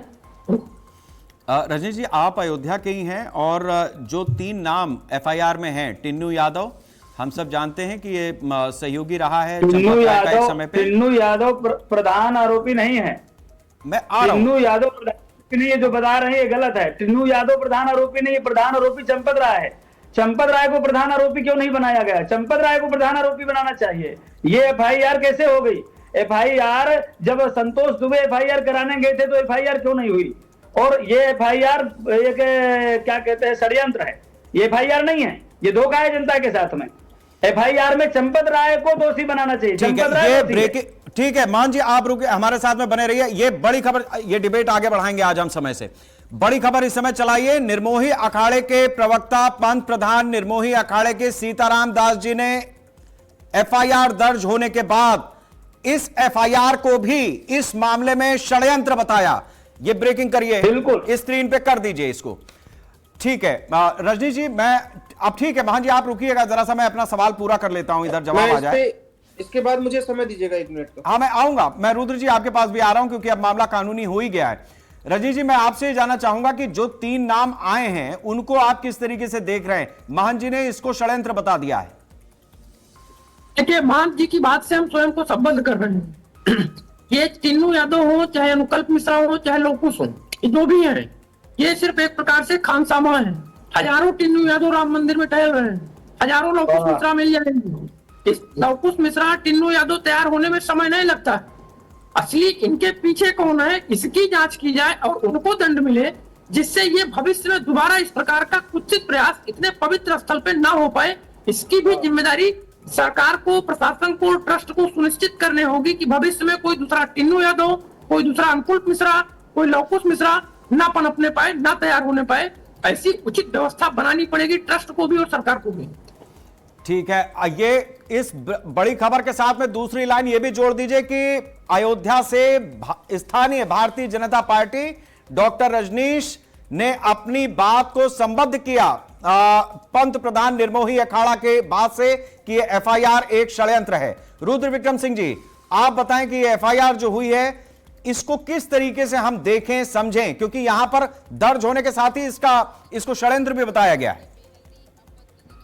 देखिए, मैं महंत जी की जो कानूनी समझ है मैं उसकी दाद देता हूँ। बिल्कुल सही उन्होंने समझा कि अब अगर ट्रस्ट की तरफ से कोई एफआईआर होती है इतने छीछा लेदर के बाद, तो ये एक लीपापोती का दूसरा लेयर है। पहला लेयर था वो एसआईटी गठित करना, अब लीपापोती का दूसरा लेयर ये हो गया कि ट्रस्ट की तरफ से एफआईआर कराना। अगर एफआईआर होनी ही थी तो या तो एसआईटी टीम कराती या स्टेट गवर्नमेंट की तरफ से एफआईआर होती। अगर स्टेट गवर्नमेंट की तरफ से एफआईआर होती तो ये माना जाता कि एफआईआर वैलिड है। हालांकि ट्रस्ट जिनके खिलाफ जांच चल रही वही एफआईआर कराने जा रहा है, वो भी इतना छीछा लेदर के बाद। तो मतलब कि इस मामले में वाकई में कुछ न कुछ है जिसको अब छिपाने की कोशिश शायद ट्रस्ट अभी सोच रहा है कि हम अगर एफआईआर करा देंगे तो हम ये कह पाएंगे कि नहीं हमने खुद एफआईआर कराई। लेकिन ये एफआईआर कब हुई है? जब ये डे 1 पे अगर एफआईआर ट्रस्ट कराता तो हम ये मानते कि हाँ ट्रस्ट बिल्कुल पाक साफ है, ट्रस्ट के सारे पदाधिकारी इस्तीफा देते और एक एफआईआर कराते, बोलते इस पर निष्पक्ष जांच होनी चाहिए। लेकिन अगर इतनी छीछा लेदर के बाद अगर एफआईआर की जा रही है तो मैं बिल्कुल पूरे दावे के साथ कह सकता हूँ कि अब ये लीपापोती का एकदम दूसरा लेयर और तीसरा लेयर की शुरुआत हो गई है। और इस मामले में मैं आज आपको बता रहा हूं कि इस मामले का जो निष्कर्ष निकलने वाला है वो कुछ नहीं निकलने वाला है। सबको क्लीन चिट मिलने वाली है, क्योंकि जिस तरीके से एक प्रक्रियाएं चल रही हैं वो आप देखिएगा कि एक दिन सबको क्लीन चिट मिल जाएगी और यही कोई टिन्नू यादव को पकड़ के कहेंगे यही सारे लोग चोरी कर रहे थे और यही सारे लोग हो रहे थे। जो मेन कल्प्रिट हैं इसके अब बचा लिए जाएंगे। बिल्कुल। हम अपने दर्शकों को यह भी बता दें कि जो अयोध्या राम मंदिर चढ़ावा चोरी मामले में एफआईआर दर्ज हुई है वो ट्रस्ट के सदस्य कृष्ण मोहन की शिकायत पर दर्ज हुई है। हमारे साथी ब्रेकिंग फायर करें, ये सारी ब्रेकिंग्स आ रही हैं, इनको लगातार स्क्रीन पे चलाएं। निर्मोही अखाड़े के महंत साहब की तरफ से जो बात आई है, इसके साथ में स्थानीय बीजेपी नेता की जो बात आई है, रजनीश जी ने जो बात कही है, वो सारी ब्रेकिंग इस समय स्क्रीन पे होनी चाहिए। मैं आपके पास आऊंगा। हमारे साथ में कांग्रेस के प्रवक्ता हैं कुंवर सिंह निषाद जी। कुंवर साहब, आपने बड़ी देर इंतजार किया, मैं धन्यवाद देता हूं। आपने अपना जिस धैर्य का परिचय दिया, लेकिन महत्वपूर्ण चर्चा है, पैनल बड़ा है, आप मेरी व्यवस्था भी समझ रहे होंगे और घटनाक्रम तेजी से घूम रहा है। ये शायद हम लोगों का ही पुण्य भाग्य है कि राम मंदिर से जुड़ी हुई इतनी बड़ी जो खबरें आ रही हैं वो इस चर्चा के समय पर ही आ रही हैं। शायद ये जिम्मेदारी प्रभु ने तय की होगी हमारी। मैं निषाद साहब आपसे समझना चाहूंगा कि आपने इस तरीके के जो सारी चीजों को देखा है या समझा है इतनी देर में, चूंकि कांग्रेस का भी अपना एक लंबा अनुभव रहा है सरकार चलाने का, तरह तरह के घपले घोटाले ये वो आपने 50 साल तक देखा है। अभी ये सब जो प्रकरण आ रहा है, बीजेपी उस मामले में नहीं है, इनकी सत्ता नई नई आई है, तो ये अनुभव की कमी है इनके पास, या फिर ये मान लिया जाए कि कुछ चीजें आपसे सीखनी चाहिए थी जो बेहतर तरीके से प्रशासनिक व्यवस्था या ट्रस्ट की व्यवस्था या इसके साथ साथ जिस तरीके की स्थितियों में ये फंस रहे हैं, क्योंकि राजनीति के दलदल में हम किसी को पाक साफ नहीं कह सकते। आपके पास ये मौका है कि आप इस मुद्दे पे इनको घेर सकते हैं, लेकिन यह भी बात सही है कि ये तो साहब हमाम है, इसमें देश का हर नागरिक अपनी जिम्मेदारी को तय करेगा, तभी इससे उबर पाएंगे। आप अपनी बात अपने हिस्से की रखिए। शेखर जी, बड़ा आपने देर से भले ही समय दिया, लेकिन मैं अपनी बात रखना चाहूंगा। भारतीय जनता पार्टी का जो चरित्र है वो जनता के सामने आ गया, पूरा देश देख रहा है। ये दावे करते थे कि गजनबी ने देश को लूटा, लेकिन पूरा हिंदुस्तान देख रहा है कि कैसे भारतीय जनता पार्टी और आरएसएस के लोग ट्रस्ट के माध्यम से राम मंदिर को लूटने का काम कर रहे हैं। एक बहुत महत्वपूर्ण बात है कि शुरुआती बयान में चंपत राय ने कहा था कि अरे किसी भी प्रकार की कोई अनियमितता नहीं हुई है, किसी भी प्रकार की कोई गड़बड़ी नहीं हुई है, सारी चीजें क्रमवार तरीके से नियमित चल रही हैं। तो शुरुआत में चंपत राय ने बयान दिया और वास्तव में जो स्थिति थी वो ये थी कि गोबर से पैसे पकड़े गए, गोबर से के ढेर से चांदी की छड़ें बरामद हुई। चोर पकड़ा जाता है, उसने स्वीकार, मीडिया के सामने आके स्वीकार था उसके परिवार के लोगों ने की कि हाँ भाई चोरी हुई है, लेकिन इस चीज को रफ्ता दफा कर दिया जाए। और भारतीय जनता पार्टी और आरएसएस के लोग चंपत राय को पूजनीय बताते रहे। अरे भाई, ट्रस्ट बनाया भारतीय जनता पार्टी की सरकार ने, एसआईटी बनाई भारतीय जनता पार्टी की सरकार ने, चोर पहले पकड़ा गया। सबसे बड़ा सवाल ये खड़ा होता है, जब चोर पकड़ा गया, चोरी पकड़ी गई, चोरी की रकम बरामद हुई, तो वास्तव में उस समय पे एफआईआर दर्ज क्यों नहीं हुई? ये भारतीय जनता पार्टी की सरकार, चंपत राय जैसे जो बड़े अपराधी हैं, जिन्होंने ये अपराध किया, जब पाप किया भगवान राम के आभूषण चुराने का, भगवान राम के पैसे चुराने का, उनको बचाना चाहती है। इनका इतिहास ये नहीं है कि एकदम नया कर रहे हैं। इन्होंने मंदिर आंदोलन से लेके शुरुआत की थी, वो 1400 करोड़ रुपए का जो चंदा पूरे देश से इकट्ठा किया था, उसको भारतीय जनता पार्टी के लोग गबन कर गए। पूजनीय संतों ने विश्वास किया था विश्व हिंदू परिषद और आरएसएस के ऊपर, और इनके हाथ में छोड़ दिया, इनके हाथ में छोड़ दिया। महंत जी, मैं आपकी बात को आगे बढ़ा रहा हूँ। महंत जी, आपके पास मैं आऊंगा, पक्का आऊंगा, आपका विषय बहुत महंत जी की बात मैं शर्मा से लेते हुए कहना चाहूंगा कि पूज्य महंत जी जैसे जो बड़े संत थे, उन सबने भाजपा और आरएसएस के ऊपर विश्वास किया, और भाजपा आरएसएस ने चंदा चुराकर उसका गबन करने का काम किया। पूरे देश से चढ़ावा आया था, मूर्तियां आई थी, पूरे निर्माण कार्य में घोटाला हुआ, जमीन में घोटाला हुआ, और लगातार भारतीय जनता पार्टी के लोग और आरएसएस के लोग आंखों पे पट्टी बांधे रहे, लूट करते रहे। इनके जो मेयर थे उसमें आरोपी थे, लेकिन उसके खिलाफ कोई कार्रवाई नहीं हुई। तो यह बताता है कि भारतीय जनता पार्टी के लोग आदतन अपराधी हैं, ये आदत से बाज आने वाले नहीं है। और ये अभी की जो कार्रवाई है, निश्चित समझ लीजिए, अभी की जो एफआईआर हुई है, यह किसी को जो मुख्य आरोपी है उनको पकड़ने के लिए नहीं है, बल्कि उनको बचाने के लिए प्रयास किया गया है। एक ऐसे छोटे लोगों को दबा उसमें आरोपी बनाकर, और जो वास्तव में जो आरोपी है उनको बचा दिया जाएगा। इससे ज्यादा कुछ होने वाला नहीं है। कांग्रेस का पक्ष भी हमारे पास आ गया है। अब मैं पंडित गिरीश मिश्रा जी के पास जाऊंगा। विश्व हिंदू परिषद से आप हमारे साथ में जुड़े हैं। पीठ के उपाध्यक्ष हैं, विश्व हिंदू पीठ के उपाध्यक्ष हैं। मैं आपसे ये गिरीश जी जानना चाहूंगा कि जिस तरीके की बात यहां पर उठी है कि इस ट्रस्ट का संचालन कौन कर रहा है, क्या आपके मन में भी इस बात को लेकर के शंका आशंका है कि आखिर इस ट्रस्ट का संचालन कौन कर रहा है? क्योंकि एक और जो तीसरी लाइन हमारे पास बड़ी खबर की आई है वो ये है कि ट्रस्ट के किसी सदस्य का नाम इस एफआईआर में नहीं है। अनम्यूट कर दीजिए अपना माइक।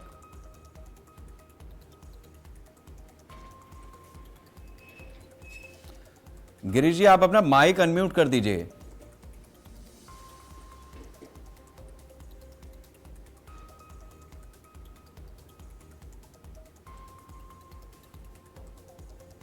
नहीं, आपके मोबाइल, आप जिससे जुड़े हैं ना, वहां पर एक बटन होगा माइक का, उसको दबा दे। ठीक है, मेरे साथी आपको बताएंगे। या तो हुआ, चलिए ठीक है, मेरे साथी आपसे संपर्क कर रहे हैं अभी। मैं सीताराम दास जी के पास जाता हूं, हिंदू धर्मगुरु हैं, हमारे साथ अयोध्या से जुड़े हैं। गिरीश जी, हाँ अब बोले आप, आपकी आवाज आ गई। ठीक है, अब बोल दीजिए आप। सबसे बड़ा हास्यास्पद विषय यह है कि चोर ही एफआईआर दर्ज करवा रहा है। यही काम ट्रस्ट के लोग पहले कर दिए होते वो बधाई के पात्र थे। आज चोर एफआईआर दर्ज करवा रहा है, इसमें बड़ी मछलियां जो है ना वो अंडरग्राउंड है। चंपत राय गैंग में से किसी का नाम एफआईआर में नहीं है। और मैं तो इनकी हिम्मत की दाद देता हूं। रावण ने चोरी किया था, जानकी जी का हरण किया था, तो भगवान राम नहीं थे। ये भगवान राम के सामने उनका हाथ चुरा ले गए, चरण पादुका चुरा ले गए, दान पात्र से पैसे चुरा ले गए, और हनुमान जी के समक्ष जो राम द्वारे तुम रखवारे। इनका पतन होना तो निश्चित है। अब तो सारा देश, सारे राम भक्त, सारी जनता, सारे सनातन के धर्मावलंबी लोग ये इंतजार कर रहे हैं, मुख्यमंत्री जी की ओर देख रहे हैं कि माननीय मुख्यमंत्री जी कैसा रुख अपनाते हैं और एसआईटी द्वारा इसके ऊपर एफआईआर दर्ज होती है। एफआईआर तो बड़ा हास्यास्पद है। शेखर जी, आपके चैनल का बड़ा धन्यवाद है। आप इसे लगभग कई दिनों से दिखा रहे हैं बड़े मुखरता से विषय को। ये समाज तक बातें पहुंचनी चाहिए। करोड़ों लोगों के आस्था पर ताराघात किया इन्होंने, विश्वास को तोड़ा, श्रद्धा को तोड़ा, उनके हिम्मत को भी तोड़ा। अब कोई हिम्मत नहीं कर पा रहा है कि राम मंदिर ट्रस्ट के ऊपर भरोसा कर पाए। ये तो महाचोर लोग हैं। आज तक ये साबित नहीं हो पाया कि राम मंदिर ट्रस्ट का चला कौन रहा है। ठीक है गिरीश। और तो जी, अभी पीएमओ ने इनसे अपना व्यक्तिगत दौरा मांगा था, मना कर दिया इन्होंने। एसआईटी का बहाना किया, एसआईटी की जांच चल रही है। एसआईटी का बहाना लगा करके श्री राम मंदिर ट्रस्ट ने अपना वित्तीय दौरा पीएमओ को देने से मना कर दिया। ठीक बात है। ये जो बिंदु आपने रखे हैं बड़े महत्वपूर्ण है। ठीक बात है गिरीश जी, मैं आता हूं आपके पास भी। आगे थोड़ा सा हम चर्चा को और बढ़ाते हैं। सीताराम दास जी हमारे साथ में जुड़े हैं, अयोध्या से महंत हैं, बहुत लंबे समय से इंतजार कर रहे हैं। सीताराम जी, मैं आपसे समझना चाहूंगा कि जो अभी ताजा घटनाक्रम हो रहा है, एफआईआर हो रही है, एफआईआर में किसी ट्रस्ट के सदस्य का नाम नहीं है। निर्मोही अखाड़े के महंत ये कह रहे हैं कि वो एफआईआर ही अपने आप में एक षड्यंत्र है। आपका क्या मानना है, किस तरीके से आप इस पूरे प्रकरण को अब देख पा रहे हैं? देखिए, कैसे कहा जा सकता है कि एफआईआर जो है षड्यंत्र का जो है एक पार्ट है। एफआईआर दर्ज हुआ है, एफआईआर दर्ज होने के बाद जब उस तहरीर को पढ़ा जाएगा कि तहरीर में क्या लिखा गया है, किन किन बिंदुओं पे आरोप लगाया जा रहा है, और इसमें जो एसआईटी का जो जांच हुआ है क्या उसके निर्देश पे या एफआईआर ट्रस्ट के द्वारा कराया गया है या बिना जो है उसके अनुमति का या एफआईआर दर्ज हुआ। जब ये सारे बिंदु जब अवलोकन किया जाएगा जा सकता है। बोल लेने दीजिए, मैं आऊंगा। तथ्य को जाने हुए जब आरोप प्रत्यारोप कर देंगे तो उसका कोई जो है सामंजस्य नहीं आएगा। आपके ही सोशल मीडिया के माध्यम से चल रहा था कि जो है हनुमान काग भूषुंडी जी चांदी के थे वो भी गायब हो गए। तो जो कुछ अफवाह भी है कुछ धरातल पर है और उसमें 90% अफवाह चल रहा है, तो अफवाहों से बचना चाहिए। जांच हुई है, जांच के दौरान जो भी दूध का दूध पानी का पानी का, एक भी आरोपी बख्शे नहीं जाएंगे, चाहे वह स्वयं में चंपत राय ही क्यों न हो, चाहे कोषाध्यक्ष गोविंद गिरिदेव जी हो, चाहे वह डॉक्टर अनिल मिश्रा जी हो, या जो भी सदस्य जो है ट्रस्ट के पदाधिकारी है, एक भी बख्शे नहीं जाएंगे। सबके ऊपर शिकंजा कसा जाएगा जो जो दोषी पाए जाएंगे, क्योंकि इससे संपूर्ण हिंदू जनमानस का आस्था आहत हुआ है, जिसके लिए लाखों राम भक्तों ने, कार सेवकों ने, साधु संतों ने अपने प्राणों की आहुति दी है। ऐसे नहीं है, यह शौर्य पराक्रम का प्रतीक है। इसके लिए लोगों ने बलिदान दिया है, त्याग किया है, तपस्या किया है, और इसके लिए संपूर्ण जनमानस कटिबद्ध है। एक भी दोषी बख्शे नहीं जाएंगे। और कुछ सीताराम जी, मुझे विश्वास होता है एक भी दोषी को बख्शेंगे नहीं हो। ठीक है सीताराम जी, एक चीज मैं जानना चाह रहा हूं कि प्रभु राम तो अभी अवतार लेकर के आने वाले नहीं है, जो हमारी व्यवस्थाएं हैं उसी के माध्यम से ये पूरा प्रयोजन होगा। तो अभी मैं आपसे ये समझना चाह रहा हूं कि आपने जो बात कही अपनी जगह पे ठीक है, हमें आशावान होना चाहिए और निर्चीर होना चाहिए, दुष्टों को सजा मिलनी ही चाहिए, उनका संहार होना ही चाहिए, इसमें कहीं कोई दो मत नहीं है। मैं केवल इतना जानना चाह रहा हूं कि जब मेड़ खेत खा रही है तो फिर यह खेत बचेगा कैसे?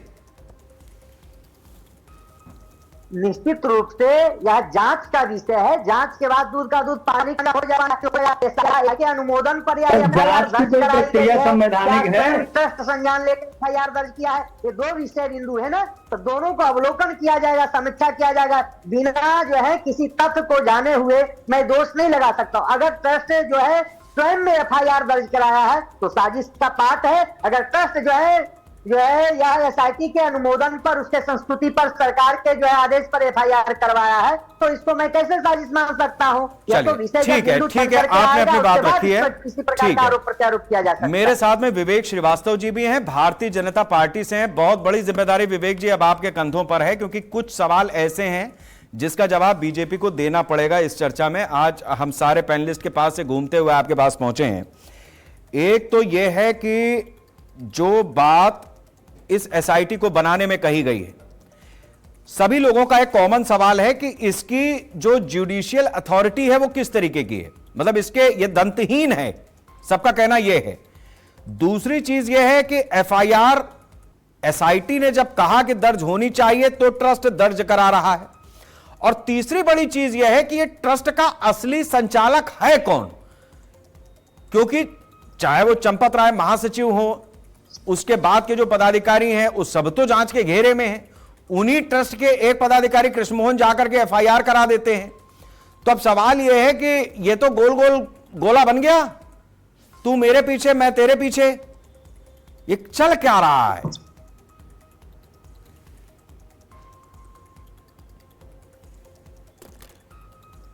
देखिए शेखर जी, जिस तरह से विषय को लेकर के चर्चा आई, ट्रस्ट ने आग्रह किया प्रदेश सरकार से कि एसआईटी का गठन किया जाए। प्रदेश सरकार ने एसआईटी का गठन बिना समय गंवाए किया। और जिस तरह से योगी आदित्यनाथ जी ने सबसे कहा कि 15 दिन रुक जाइए, 500 सालों का संघर्ष है, तो 15 दिन में कुछ नहीं बिगड़ रहा। प्राथमिक रिपोर्ट अभी एसआईटी ने दिया है, उसके बाद आज का घटनाक्रम है कि जो लोग कहते थे साहब एफआईआर नहीं, एफआईआर नहीं, एफआईआर हो गई। विश्व हिंदू परिषद के भी अध्यक्ष ने स्वयं कहा कि नहीं एफआईआर होगी, एफआईआर हो गई। अब आगे जिस तरह से जांच बढ़ती है, और अभी चूंकि एसआईटी की पूरी रिपोर्ट भी नहीं आई है, पूरी कंप्लीट रिपोर्ट आने दीजिए, दूध का दूध पानी का पानी हो जाएगा। कौन चला रहा है, कौन कर रहा है, उसमें तो जिसके जो काम है वो सब बटे हुए हैं। अब ये व्यवस्था किसके अंडर में थी, चंदे की रकम गिनने का किसके पास काम था, उसको वहां तक पहुंचाने का काम, चीजें निकलेंगी तभी निकल के आएंगी। बाकी इसकी जिम्मेदारी में कहाँ गड़बड़ी हुई है, सब चीजें मतलब ये हो जाएंगी, दूध का दूध पानी का पानी हो जाएगा। विवेक जी, ये चीजें क्या बीजेपी को भी नहीं पता है? मतलब आप जैसे सीनियर लीडर को भी नहीं पता है कि ट्रस्ट किसके संचालन से चल रहा था, कौन उसका सर्वे सर्वा, ये आपको भी नहीं पता है क्या? ट्रस्ट की आंतरिक व्यवस्था उसमें भारतीय जनता पार्टी, भाई ट्रस्ट की जो आंतरिक व्यवस्था है उससे किसी का हम लोग का क्या सरोकार है? भाई हम लोग तो दर्शन पूजन करने गए, दर्शन पूजन करके चले आए। आंतरिक व्यवस्था जो वहां की है, वहां का किसी को क्या जानकारी है? ये तो चीजें निकल के आ रही हैं, उसमें अब चर्चा हो रही है। अब उसमें एसआईटी में और चीजें निकल के आएंगी, एफआईआर भी हो चुकी है, एसआईटी कंप्लीट रिपोर्ट आने दीजिए, सब दूध का दूध पानी का पानी हो जाएगा, कोई बख्शा नहीं जाएगा। योगी आदित्यनाथ जी की बात पर हम मतलब सबको भरोसा है, सनातन में कोई भरोसा थोड़ा सा अटपटा लगेगा विवेक जी, लेकिन मतलब मैं तो ये समझ नहीं पा रहा हूं। भारतीय जनता पार्टी, आपके शीर्षस्थ नेता लालकृष्ण आडवाणी सोमनाथ से चलते हैं अयोध्या के लिए, राम मंदिर का पूरा आंदोलन वो खड़ा करते हैं। बीजेपी उसके बाद 20 साल उस पर राजनीति करती है। हम कह रहे हैं जो कुछ भी हुआ, जैसे भी हुआ, वो सब चीजें हो गई। 22 जनवरी 2024 आता है, राम मंदिर में रामलला प्राण प्रतिष्ठा होती है और एक ट्रस्ट बनता है। 2019 में सुप्रीम कोर्ट का फैसला आता है। ये सारी चीजें तो बीजेपी क्रेडिट ले रही है, और बीजेपी को अगर यह नहीं पता कि ट्रस्ट का संचालन कैसे हो रहा है, और आप जैसे सीनियर लीडर को ये बात साहब गले से उतर नहीं रही है। मतलब मैं क्या, कोई पैनलिस्ट नहीं मानेगा, अभी सब लोग आप पे हमला बोलने लगेंगे। देखिए, मंदिर निर्माण में जितने रोड़े थे वो रोड़े हटाने का काम हमारा था। मंदिर बन गया, अब वहां की व्यवस्था एक बना करके उन्हें दे दी गई। अब उस व्यवस्था में वो लोगों ने क्या किया क्या नहीं किया, ये चीजें एसआईटी की रिपोर्ट में आने दीजिए। उसी रिपोर्ट के आधार पे ये हुआ कि भाई एफआईआर कराई जाए। नहीं गिरीश जी, एक मिनट रुकिए, ऐसा नहीं गिरीश जी, बीच में नहीं गिरीश जी, ऐसे नहीं भैया, हमने चर्चा का समय बढ़ा दिया है, सबको मौका देंगे हम। एफआईआर हो गई, अब कंप्लीट रिपोर्ट भी आएगी, उसमें जिन लोगों ने जो दस्तावेज जो तथ्य दिए उनको भी समाहित करेगी एसआईटी, उसकी भी रिपोर्ट आएगी, तो कंप्लीट। अच्छा, ये कुछ उस तरीके का मामला है कि मतलब सरकार ने कोई पुल बनाया, किसी सरकार ने कोई पुल बनाया, घाघरा पे एक पुल बन गया। अब वो पुल बनाना सरकार का काम था, सरकार ने नदी पार करने के लिए लोगों को रास्ता दे दिया। अब उसके बाद पुल कैसे बचेगा नहीं बचेगा, ये या तो विभाग जाने या जनता जाने, सरकार का कोई लेना देना नहीं। मतलब यही कह रहे हैं ना आप? नहीं, ये विषय सीधे सरकार का नहीं है, ये वहां की ट्रस्ट की कमेटी चला रही थी, तो कमेटी के लोग जानते हैं इसको। अच्छा, तो किसके पास क्या जिम्मेदारी, किसने क्या देखा, किसने क्या किया, ये तो जब तक एसआईटी कंप्लीट रिपोर्ट नहीं आएगी हमारी इसमें कहां जानकारी हो सकती है। ठीक है, मैं आता हूं। ठीक है, भी नहीं है। आप ही के साथी हैं डॉक्टर रजनीश, बीजेपी के नेता हैं अयोध्या से, वो भी कुछ कहना चाह रहे हैं। रजनीश जी, अपनी बात रखें आप। जी भाई साहब को थोड़ा सा हम करेक्ट कर दें, इसमें सरकार की पूर्ण निगरानी है। सरकार की तरफ से जिले के जिलाधिकारी को जो है मेंबर नामित किया गया है, राज्य सरकार के मेंबर हैं, तो इस तरीके से आप सीधे नहीं कह सकते हैं कि हमने बना के दे दिया, सरकार की कोई जिम्मेदारी नहीं है। हाँ, चूक हुई है, इस बात को नृपेंद्र मिश्रा जी भी कह रहे हैं, निर्माण समिति के अध्यक्ष जी भी कह रहे हैं, तो हाँ चूक मान सकते हैं, लेकिन सीधे सीधे जिम्मेदारी से बचा नहीं जा सकता। इसको भी हमको और आपको देखना होगा। ठीक है, रजनीश जी ने भी अपनी बात रखी है। मैं अब रुद्र विक्रम जी, मैं आपसे एक लीगल सवाल लेना चाहूंगा यहां पे। जैसे मान लीजिए किसी भी सरकार में कोई ट्रस्ट है, सुप्रीम कोर्ट के आदेश पे बना है, या बहुत सारे ट्रस्ट प्रदेश के अंदर चलते हैं, ये ट्रस्ट अंदर अंदर क्या कर रहे हैं क्या नहीं कर रहे हैं, क्या इनकी भनक या इनकी खबर सरकार को नहीं होती है, या लेने का कोई तरीका नहीं होता है कानूनी रूप से? देखिए, ये कोई आम ट्रस्ट नहीं है। अगर कोई मान लीजिए कोई ट्रस्ट भी, देखिए दो तरीके के होते हैं, पब्लिक ट्रस्ट, प्राइवेट ट्रस्ट। तो कोई प्राइवेट ट्रस्ट नहीं है किसी का कि प्राइवेट ट्रस्ट हमने बना लिया, हमने एक छोटा सा मंदिर खोल लिया, या फिर हम कोई धर्म का कार्य कर रहे हैं घर में और सरकार को हमसे कोई मतलब नहीं है। हालांकि सरकार को तब भी उससे मतलब है अगर मैं कोई ट्रस्ट रजिस्टर करा के और मैं उसमें कोई गड़बड़ घोटाला कर रहा हूँ, कुछ ऐसा इस टाइप का काम कर रहा हूँ। लेकिन ये जो ट्रस्ट है वो ट्रस्ट एक सुप्रीम कोर्ट के आदेश के बाद हुआ, सरकार की निगरानी में ट्रस्ट का निर्माण हुआ, सरकार के लोग इसमें एक्स ऑफिसियो हैं इसमें, तो ऐसा आप कह ही नहीं सकते। और सरकार की निगरानी हमेशा इस ट्रस्ट में है, सरकार का हमेशा इसमें, आप कह सकते हैं कि सरकार हमेशा इस बात को निगरानी करती रहती है कि ये चंदा कहाँ आया, क्या हुआ, क्या निर्माण कार्य चल रहा है, क्या नहीं चल रहा है। ये सारी निगरानी सरकार के द्वारा इसमें की जाती है। तो आप इस ट्रस्ट को और आम ट्रस्ट से जोड़कर नहीं देख सकते, क्योंकि ये एक विशेष रूप का ट्रस्ट सुप्रीम कोर्ट द्वारा बनाया गया था और सरकार की निगरानी में बनाया गया था। इसमें हालांकि कोई फाइनेंशियल मदद सरकार द्वारा नहीं की गई थी, लेकिन और सारी जो भी वित्तीय चीजों को छोड़कर जितनी भी एडमिनिस्ट्रेटिव चीजें हैं वो सरकार की निगरानी में है। तो ऐसा नहीं कहा जा सकता। और सरकार अगर आपके प्रदेश में, आपके देश में कोई भी गड़बड़ी कर रहा है, चाहे वो आम व्यक्ति हो, चाहे ट्रस्ट हो, चाहे सोसाइटी हो, चाहे कोई एनजीओ हो, उसको उन अनियमितताओं को पकड़ने की, उन अनियमितताओं को जनता के सामने लाने की, उन अनियमितताओं को खत्म करने की ये जिम्मेदारी हमेशा सरकार की होती है। ठीक है, यानी सरकार इस जिम्मेदारी से बच नहीं सकती है या बीजेपी अपने आप को इस तरीके से किनारे नहीं कर सकती है कि ये मामला इतना आसान या इतना सीधे सीधे जैसा दिख रहा है उस तरीके से वो छूट जाए। इसमें सवाल तो उठेंगे। एक बड़ी चीज़ और हम अपने दर्शकों को बता देते हैं, ये खबरें लगातार आ रही हैं, ठीक इसी समय आ रही हैं। राम मंदिर दान चोरी मामले में पहला बड़ा एक्शन हुआ है। राम मंदिर ट्रस्ट के सदस्य कृष्ण मोहन की शिकायत पर अयोध्या थाने में बीएनएस की धारा 306, 316(5) और 317(4) में एफआईआर दर्ज हुई है। 8 लोगों के खिलाफ दर्ज इस एफआईआर में कोई बड़ा नाम नहीं है। इसमें 6 कैशियर हैं। यह एक्शन एसआईटी की जांच रिपोर्ट के बाद हुआ है। उधर विश्व हिंदू परिषद इस मुद्दे पर आक्रामक और आक्रोशित है। अयोध्या में आज वीएचपी की बड़ी बैठक हुई। विश्व हिंदू परिषद के 5 बड़े सदस्य इसमें मौजूद रहे। अब ये जो धाराएं हमने आपको बताई हैं, इसमें गबन, धोखाधड़ी, आपराधिक साजिश की धाराओं के तहत ये एफआईआर हुई है। राम जन्मभूमि कोतवाली में एफआईआर दर्ज हुई है। ये इस समय की बड़ी खबर है। मेरे साथ में विवेक पांडे जी हैं क्या? विवेक, अच्छा, रुद्र विक्रम जी मेरे साथ में हैं जी। हाँ रुद्र साहब, मैं आपसे जानना चाहूंगा कि ये जो धाराएं आई हैं सामने और 8 लोगों के नाम हैं इसमें, इसको थोड़ा सा आप एक्सप्लेन करना चाहेंगे क्या? जी जी। 306, 316(5), 317(4) बीएनएस। देखिए 306 बीएनएस जो अगर मान लीजिए कि किसी सर्वेंट द्वारा चोरी करी जाती है, जैसे ये एक मामला यही है कि एक ट्रस्ट है और ट्रस्ट के लोगों द्वारा चोरी की गई है, तो उस मामले में जैसे हम आम भाषा में बोलते हैं अमानत में खयानत, तो अगर उस टाइप की कोई चोरी है तो उसमें 306 धारा बीएनएस की लगती है पहले ये, और 317 जो 316 है वो क्रिमिनल ब्रीच ऑफ ट्रस्ट की है। तो ये जो इसको इंग्लिश में क्रिमिनल ब्रीच ऑफ ट्रस्ट बोलते हैं और अमानत में खयानत हिंदी में बोलते हैं। तो ये जो भी धाराएं हैं इसमें जो आपने सही बताया कि गबन की धाराएं हैं और इसमें मैक्सिमम पनिशमेंट 7 साल की है। एक इसमें अगर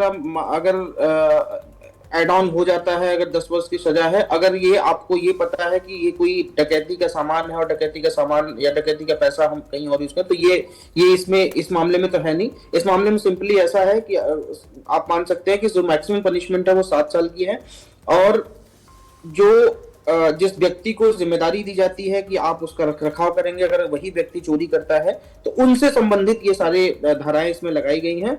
और हालांकि इस मामले में इन्हीं धाराओं में मुकदमा लिखवाया जा सकता था और कोई धारा इसमें बनती नहीं थी, लेकिन मामला सिर्फ इतना ही है कि इन्वेस्टिगेशन का जो रास्ता होगा वो कहां से होकर गुजरेगा, इन्वेस्टिगेशन कहां तक जाएगा, किन किन लोगों तक इन्वेस्टिगेशन पहुंचेगी, ये इसमें बड़ा महत्वपूर्ण। अच्छा, एक चीज और भी है, जैसे अभी चर्चा में ये हो रहा था कि इनको फांसी दे दी जाए, ये जीवन भर सलाखों के पीछे रहें, ऐसा हो वैसा हो, दुनिया भर की बातें हो रही थी। तो मतलब ये जो धाराएं हैं उस हिसाब से ऐसा लगता है कि मतलब जिस तरीके का गुनाह है, जो उसकी इंटेंसिटी है, मतलब की तो इन्होंने चोरी ही है, एक सामान्य चोर, लेकिन उसकी जो इंटेंसिटी है वो 140 करोड़ को प्रभावित कर रही है।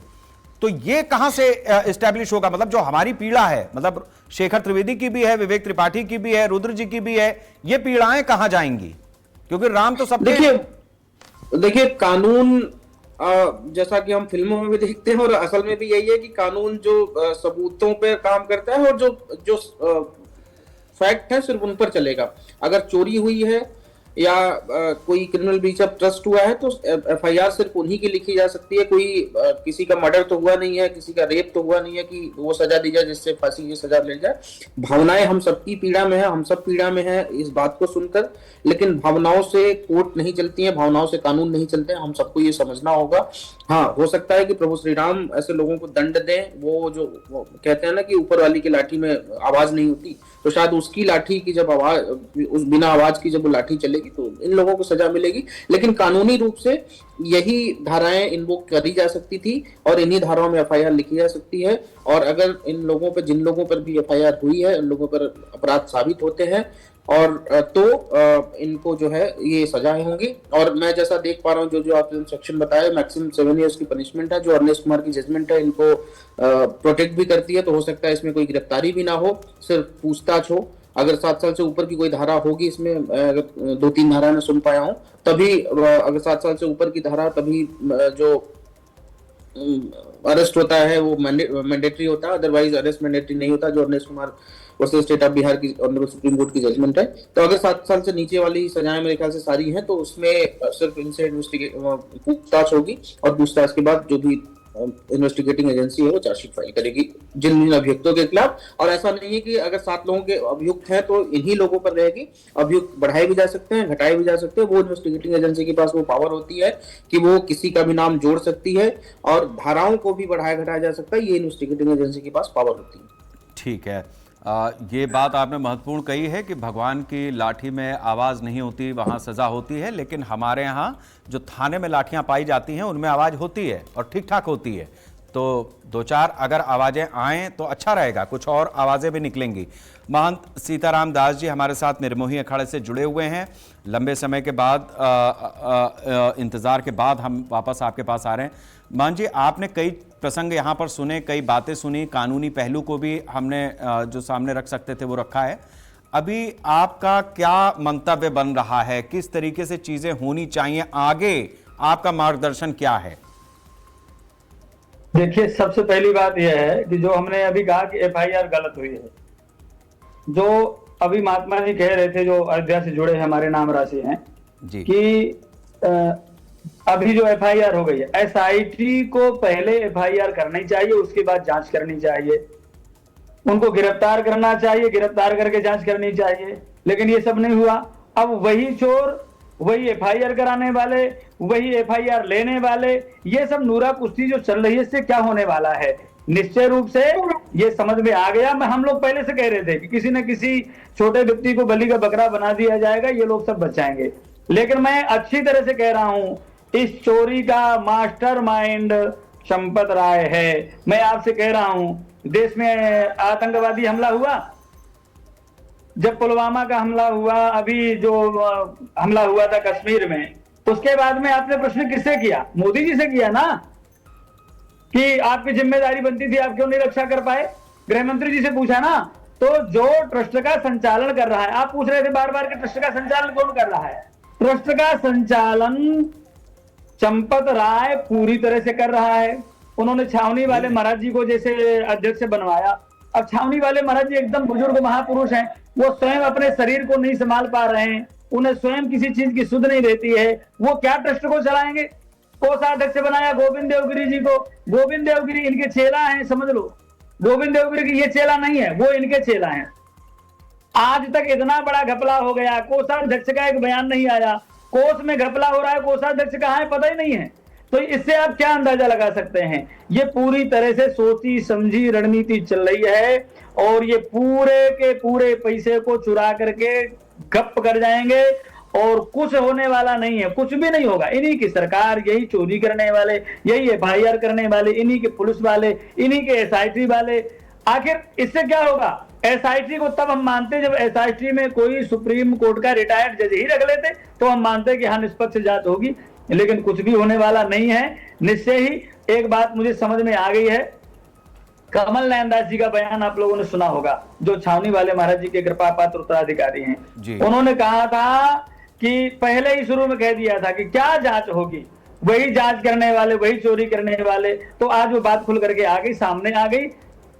छोटे मोटे लोगों को बलि का बकरा बना दिया गया और उनका बलिदान हो जाएगा। ये लोग सब बच करके बैठ जाएंगे, आईटी सेल सक्रिय हो जाएगा भाजपा आरएसएस वाला, और कहेंगे देखो देखो देखो ये लोग फर्जी चिल्ला रहे थे, कुछ नहीं हुआ कुछ नहीं हुआ, और सब पाक साफ निकल करके आ जाएंगे।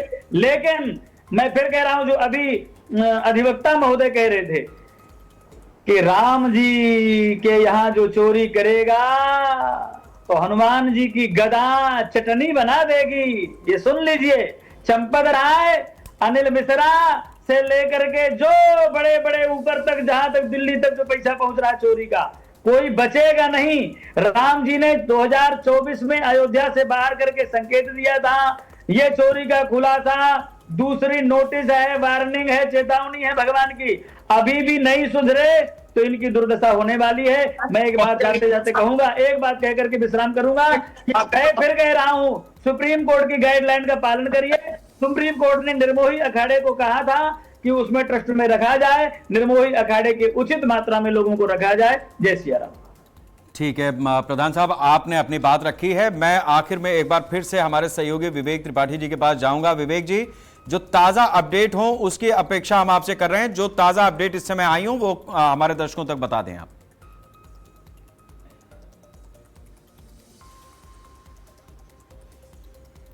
अनम्यूट कर दीजिए अपना माइक। है वो हमारे जो पैनल में वकील थे रुद्र जी, उन्होंने बता ही दिया है। लेकिन अब इस मामले में चूंकि एफआईआर दर्ज हुई है तो जाहिर सी बात है अब विवेचना शुरू होगी। और इसमें जो धाराएं लगाई गई हैं, 316 जो धारा है वो सरकारी लोक सेवक यानी सरकारी आदमी की बात भी कही जा रही है कि यानी सरकारी आदमी अगर कोई इस तरह का काम करता है, चोरी हुई संपत्ति का उपयोग करता है तो उसके ऊपर वो धारा लगती है। और इसमें 6 कैशियर भी हैं। ये कैशियर एसबीआई से जुड़े हो सकते हैं या एसबीआई ने जो आउटसोर्स किए हैं वो हो सकते हैं। तो 6 कैशियर समेत 8 लोगों के खिलाफ एफआईआर हुई है और एफआईआर के बाद अब विवेचना शुरू होगी। कल इसमें चूंकि एफआईआर दर्ज होने के बाद तुरंत बाद पहला पर्चा कटता है, एक विधिक प्रक्रिया है, पहला पर्चा कटता है, उसमें जो आरोपी होते हैं उनके सब नाम पते दर्ज किए जाते हैं और अब इन सभी 8 आरोपियों से पूछताछ का सिलसिला शुरू होगा। चूंकि इस मामले में शासन स्तर पे काफी तेजी दिखाई जा रही है। मुख्यमंत्री ने खुद कई बार इसको लेकर बयान दिया है। यहीं अयोध्या में उन्होंने कहा था कि 15 दिन रुक जाइए, सारी चीजें सामने आ जाएंगी। अब एफआईआर दर्ज होने के बाद ये माना जा रहा है कि जांच में तेजी आएगी, इतनी तेजी आएगी कि हो सकता है कि अगले 24 घंटों में हमें इस मामले में कोई गिरफ्तारी भी देखने को मिल जाए, क्योंकि ऑलरेडी कई लोग हिरासत में लिए गए हैं, उनसे पूछताछ की गई है, सारी चीजें निकल आई हैं, कई लोगों से रिकवरी भी हुई थी जिसको पुलिस ने अपने पास रखा है। अब उन चीजों की लिखापढ़ी होगी और जितने भी लोग हैं जो पुलिस के शक के दायरे में थे या जिनके खिलाफ साक्ष्य मिले हैं उनकी अगले 24 घंटे में गिरफ्तारी भी दिखाई जा सकती है। वो 1 भी हो सकता है, 3 भी हो सकते हैं या फिर पूरे 8 लोग जिनके खिलाफ एफआईआर हुई है उनको गिरफ्तार करके दिखाया जा सकता है, उनकी अरेस्टिंग की जा सकती है।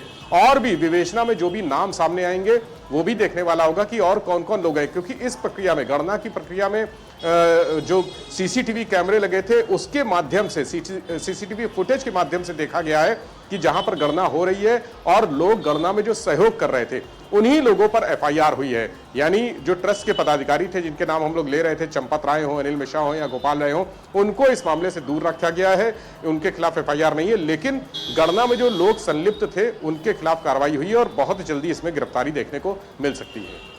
बहुत बहुत शुक्रिया विवेक त्रिपाठी जी हमारे साथ इन सारी जानकारियों को साझा करने के लिए। हमारे साथ जो पैनल जुड़ा, महान जी, सीताराम जी, रजनीश जी, रुद्र विक्रम जी, विवेक पांडे जी, निषाद जी, आप सभी लोगों का बहुत बहुत शुक्रिया हमारे साथ इस चर्चा में शामिल होने के लिए। इतनी बात तो साफ है कि न्याय की प्रक्रिया शुरू हो चुकी है। जिस तरीके की उम्मीद देश कर रहा था उस तरह से इस पूरे प्रकरण में कार्रवाई दिखना तो शुरू हो गई है। उस कार्रवाई की परिणति क्या होगी, उस कार्रवाई को जिनके जिम्मे पे सौंपा गया है उनकी नीयत क्या है, ये बहुत सारे सवाल हैं जो अभी भी हवा में मंडरा रहे हैं। कुछ भी इस समय ऐसा नहीं है जो शक के दायरे से बाहर हो, क्योंकि चोट सबसे बड़ी हुई है, सबसे बड़ी आस्था पे हुई है। लेकिन यह भी एक भरोसा है, जिस भावना के साथ में लोग ये महसूस करते थे 500-600 साल तक उनको ये विश्वास था कि एक ना एक दिन जहां आक्रांता ने राम मंदिर को गिराया था वहां पर हम भव्य राम मंदिर का निर्माण करा पाएंगे, कानूनी तरीके से करा पाएंगे, पूरे हक और हुकूक के साथ में करा पाएंगे। वो हुआ, उसको हमने साक्षात देखा। इसके बाद लोगों की भावनाओं का ज्वार जब उमड़ा, लोगों ने दिल खोल करके मंदिर को भव्य से भव्यतम बनाने के लिए, विहंगम करने के लिए अपना सब कुछ वहां पर दान में दिया। अब इसी समाज के कुछ लोग हैं जो इस तरीके की प्रवृत्तियों में लिप्त हैं कि राम के सामने, राम के मंदिर में ही चोरी करने में उन्हें झिझक नहीं है। लेकिन एक ईमानदारी की बात यह है कि सिर्फ चोर वही है ऐसा नहीं है। ये हमारे कहीं ना कहीं, आप इसको कह दीजिए कि खून में आ गया है।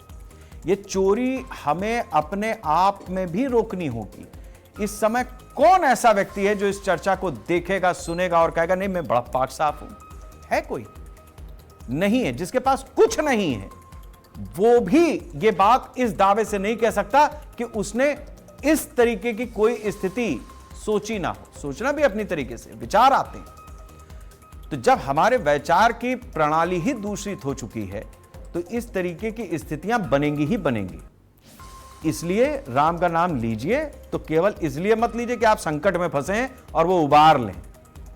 ये समाज भी बेहतर हो, वास्तव में एक रामराज स्थापित हो, अगर ये परिकल्पना है तो उसको राम उतर के आएंगे तब नहीं होगा, वो अभी होगा जिनके मन मन में राम है। नमस्कार। अरे भाई, जब वहां पर पहले से व्यवस्था में केंद्र की सरकार और उत्तर प्रदेश की सरकार लगी हुई है तो वो जांच वही क्यों करेंगे? जब चोरी होगी तो जांच तो वो करेगा ना जो उस पक्ष में पहले से ना हो। सबको फास्ट ट्रैक कोर्ट में केस चलाकर मृत्यु दंड दिया जाए, मृत्यु दंड दिया जाए। या ईडी सीबीआई को सिर्फ विपक्ष के ही एड्रेस मालूम है, बीजेपी के लोगों के एड्रेस नहीं मालूम है। बिना एफआईआर के एसआईटी नहीं बन सकती। एफआईआर कब होगा तो या गोली चलेगी पैर पे या बुलडोजर चलेगा घर पे, क्योंकि ये तो सिर्फ मुस्लिम समाज के ऊपर ही चल रहा है ना उत्तर प्रदेश में। वो भाषा